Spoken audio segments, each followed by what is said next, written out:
抱歉，魏无羡陪笑，上前捡起手机，解封了，我陪你一个好不好？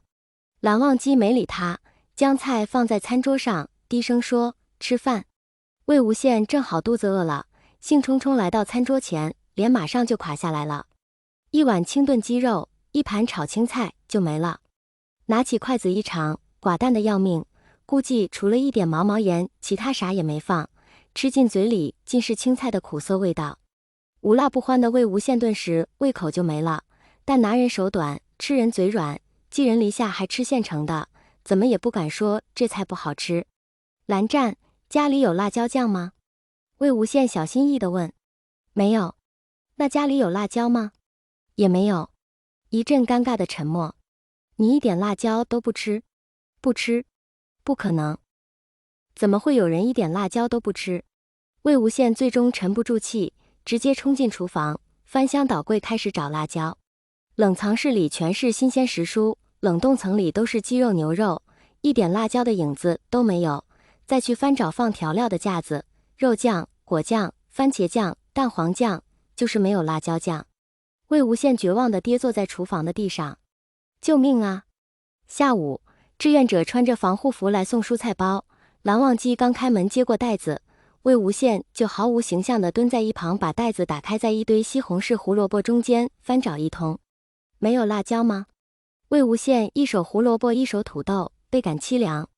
两个志愿者互看了一眼，没有说话。抱歉。蓝忘机把门关上。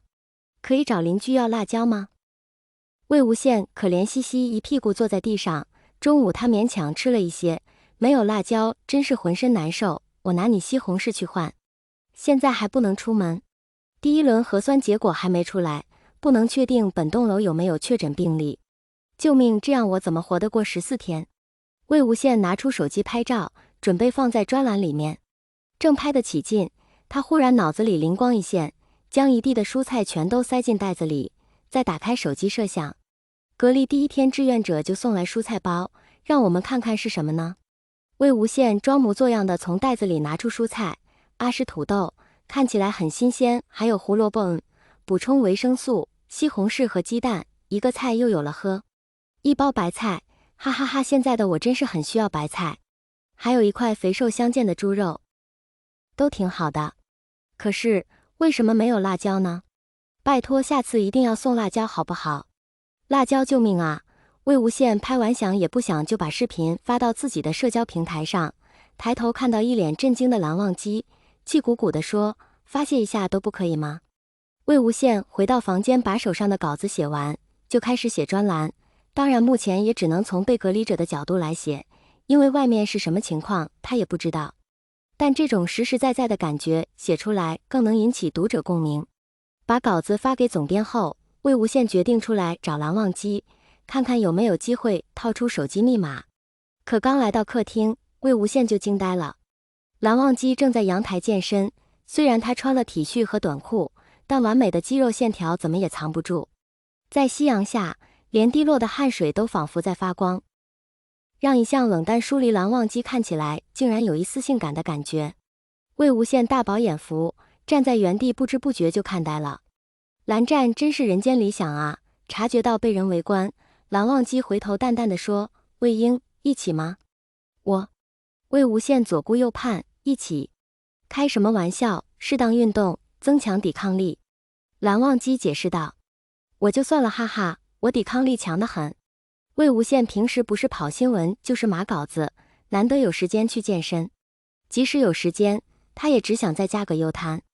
蓝忘机眼神锐利：“你不行吗？”魏无羡的笑容僵在脸上。你说谁不行？魏无羡脱下外套扔在一旁：“来就来，别以为是警察就了不起。”小区又新增4例。晚上，被蓝忘机拖着健身了一下午的魏无羡坐在客厅里吃水果，蓝忘机正好给他通报最新情况。本栋楼暂时没有出现确诊病例，但是有密接，暂时还不能出门。要是能去楼下逛逛也好，早知道这个小区要被封，他那辆车不要也罢。还忘了自己有辆车在蓝忘机手上。蓝湛，我那车。魏无羡殷勤地剥了半橘子放进蓝忘机手里。不行。魏无羡冷哼一声，抓起蓝忘机的手，埋头就把橘子吃进嘴里。嘴唇碰到蓝忘机手心的那一刹那，蓝忘机明显身子一僵。哼，就是要恶心你。魏无羡得意地想，他打开手机，正准备看看总编有没有提什么修改意见，倒发现自己的社交平台上发布的视频火了，一堆人在下面评论，让他多发一点，隔离日常。最好是开直播，好真实，麻烦多拍一点呀。直播好吗？你的一日三餐我们都很好奇。一直关注夷陵老祖，可以转行做美食博主了。